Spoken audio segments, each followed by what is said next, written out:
So Russia is sticking a knife in the back of the West. But the knife was made by the United States and the Europeans, and Russia's wielding it, but we provided it, or at least we're not stopping them from wielding it. I'll tell you how this is working through three stories, and they all relate to Ukraine or what Russia is doing to Ukraine by showing what Russia is doing in other places, in Moldova, in the United States, and in with the Iranian sanctions. Okay, let's look at this. Moldova is facing one of the most brazen Russian foreign interference campaigns to date ahead of their election this Sunday. So that's tomorrow is the parliamentary elections, akin to what the world just witnessed in Georgia and Romania. What Russia did in Georgia is very different than what they did in Ukraine. In Georgia, they won at the polls by, fraudulent means, and so they didn't have to have a military fight in Ukraine. They want to do the same thing, and they try to do that in Romania, and they want to do the same thing in Moldova. Here, this is interesting. Washington Post, EU and Russia battle over Moldova's future as elections loom. And RT is carrying it this way. The Washington Post admits that the EU is fighting for a desired outcome in Moldova's consequential Sunday election. No more moral high ground, just plain old-fashioned battling. In this case, Russia is battling to reveal corruption of the Sandu regime. No, that's not it. Russia is battling to control, and they're not saying that Russia's doing this. They're just saying that the EU has no moral high ground. But Russia is doing this because they want to control Moldova, and if they can control it politically, they win before they have to have a military fight.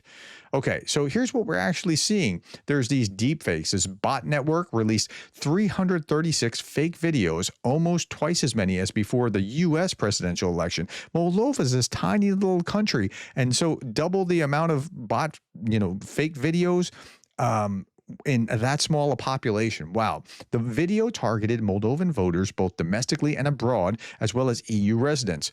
Kremlin-backed bots spread fear about EU integration, discredited Sandu and PAS, and tried to sow discord between the diaspora and residents. For the first time, AI was actively used to create deepfakes of world leaders. We're not going to be able to believe our own eyes before very long because these deepfake videos are just going to become so normal. Moldovan authorities reported unprecedented pressure from Moscow, from vote buying and street provocations to cyber attacks on the Central Election Commission. President Sandu directly stated that Russia aims to turn Moldova into a platform for hybrid attacks on the EU and to strike Ukraine through its western border. Think about that. Think about what will happen if Russia controls Moldova politically, like it's trying to do in Georgia, and it's right on the border, and the Ukrainians have to really think about what's going to happen potentially from their western flank. Okay, here is bot activity through the comment connection. So here, they're like each of these little things, like this one here is accusations that PAS manipulates the Central Election Committee. Okay, here is comments discrediting Sandu. She's the current person in charge. And then Victoria Futina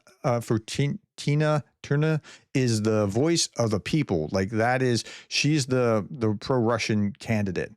And then we have Sandu destroys opposition and leads Moldova into war. Now, what you want to see here is that the dots in red, they're also bots that are present in Moscow, or well, at least in Russia, rather, that are present in Russia. So this is a pretty aggressive campaign. Moldova's Central Election Commission has annulled the registration of the pro-Russian Moldovan Mary Party, led by Victoria Fortuna, citing illegal foreign funding and allegations of voter bribery. The decision comes before the September 28th parliamentary vote and follows a separate ban on the Heart of Moldova, a different party. Okay, and again, just days before the parliamentary elections in Moldova, authorities reported massive Russian interference and unprecedented efforts by Moscow, including vote buying, AI-driven disinformation, botnets, inciting street violence. Again, 300 fake videos, more than 300 fake videos. It's amazing to watch. Now, this is hybrid warfare. This is in order to overturn that election and get what the results are without having to get to a hot war. Now, it's not just there. Moldova's Orthodox Church faces scrutiny as Reuters uncovered links between pro-Russian social media campaigns and clergy trips funded by Moscow ahead of the September 28th elections. So, The Russians are using the Russian Orthodox Church in order to spread their propaganda message as much as possible. Now, some of this could be just normal politicking like you would see maybe in a Western country, but some of it's like they're paying for and setting up social media networks in through churches for the express purpose of doing this. And yeah, okay, that's why the Russian Orthodox Church isn't welcome in Ukraine. Okay, Moldova's, and they were doing worse in Ukraine. Moldova's National Unification Bloc, an electoral alliance made up of several political parties militating for the reunification of Moldova and Romania, has withdrawn from the electoral race and is asking their supporters to vote for Sandu's pro-EU PAS party. So they're recognizing like they can't let Russia win. They're bowing out to support Sandu so that they can actually not have Russia in charge. Moldova's prime minister says if the pro-Russian forces end up in power here, Moldova will be used as a territory from which Ukraine will be attacked. I think there's a high probability that that would be so if they totally controlled politically the country of Moldova. So in Georgia, it was vote opposition, get Ukraine's fate. In Moldova, it's EU support brings war to your door. Like that's the message that they're trying to push forward.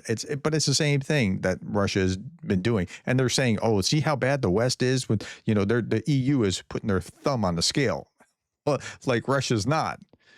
Okay, the former leader of the Reform Party in the UK. So it's not just in Moldova. And so it's a hot war in Ukraine. It's a political war in Georgia and Romania and probably Slovakia and like a number of Czechia.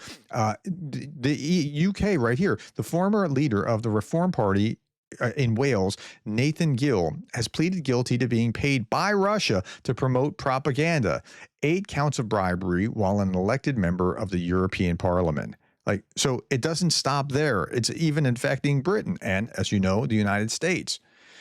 Meanwhile, Russian TV host Vladimir Solovyov is saying, let's fight bitterly and dangerously. We don't need their love. We need their fear. Let's look at the whole statement here, because it's, oh, come on. Let's go to war already. Let's fight hard, terrifyingly. What?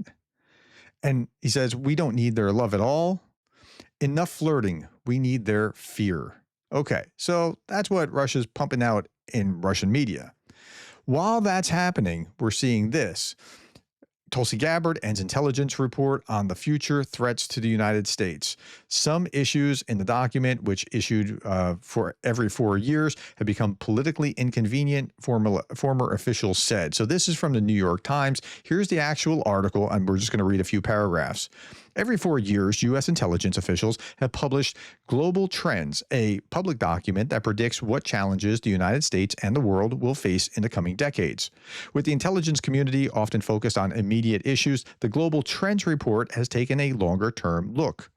But the Office of the Director of National Intelligence, led by Tulsi Gabbard, is eliminating the group that compiles the report. Ms. Gabbard's office, in announcing the decision, said that the National Intelligence Council Strategic Futures Group had neglected to fulfill the purpose it was created for and had pursued partisan political agenda. Okay, so, all right, perhaps that there is some partisanship in that, but it should be bipartisan and just be looking at like what's going on in the world and what might we have to address. A draft of the 2025 Global Trends report was carefully reviewed by DNI Gabbard's team and found to violate professional analytic tradecraft standards in an effort to propagate a political agenda that ran counter to all the current president's national security priorities. Doesn't matter if it runs counter to your priorities, if it's actually legitimate stuff about what's going on out there, you want to be aware of it and be able to deal with it. Okay. Until recently, the Global Trends report was viewed as an objective look into the future by intelligence experts, both Democratic and Republican administrations.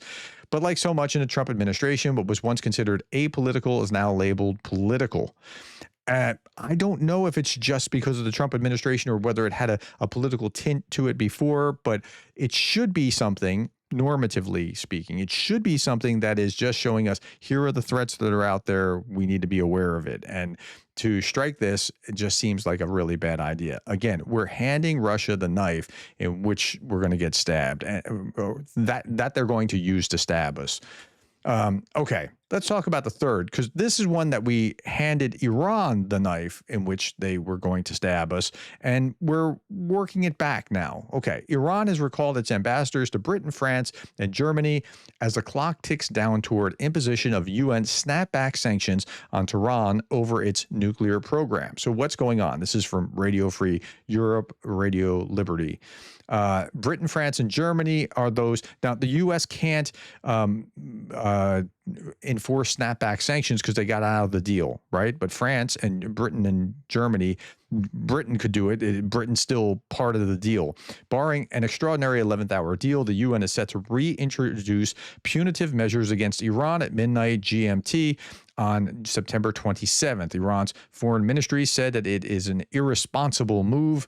All three countries, known collectively as the E3, had triggered a 30-day countdown to the reimposition of sanctions by accusing Iran of violating the 2015 deal aimed at to prevent it from developing a nuclear weapon. But it turns out that they were, we all know now that they were developing nuclear enrichment far beyond what it needed for its nuclear power generation, so they were working toward that. And so they had in the deal these snapback sanctions that would go back to the original deal if anyone called them on it. At last-minute bid by permanent members Russia and China. Wait, who is it? Russia and China are trying to delay the snapback sanctions by 6 months. That failed in the Security Council on September 26th. Punitive measure included a conventional arms embargo, restrictions on activities related to ballistic missiles, ban on reprocessing and enrichment of uranium, global asset freeze, and travel bans on Iranian individuals and entities. Right. And this, they never should have been able to do these things, but we made a terrible deal there, and they went and did what Iran was going to do. Again, we're handing our enemies the knives in which they're going to use to stab us in the back. UN snapback sanctions on Iran take effect on September 27th. That's today, including arms embargo, missile restrictions, and more.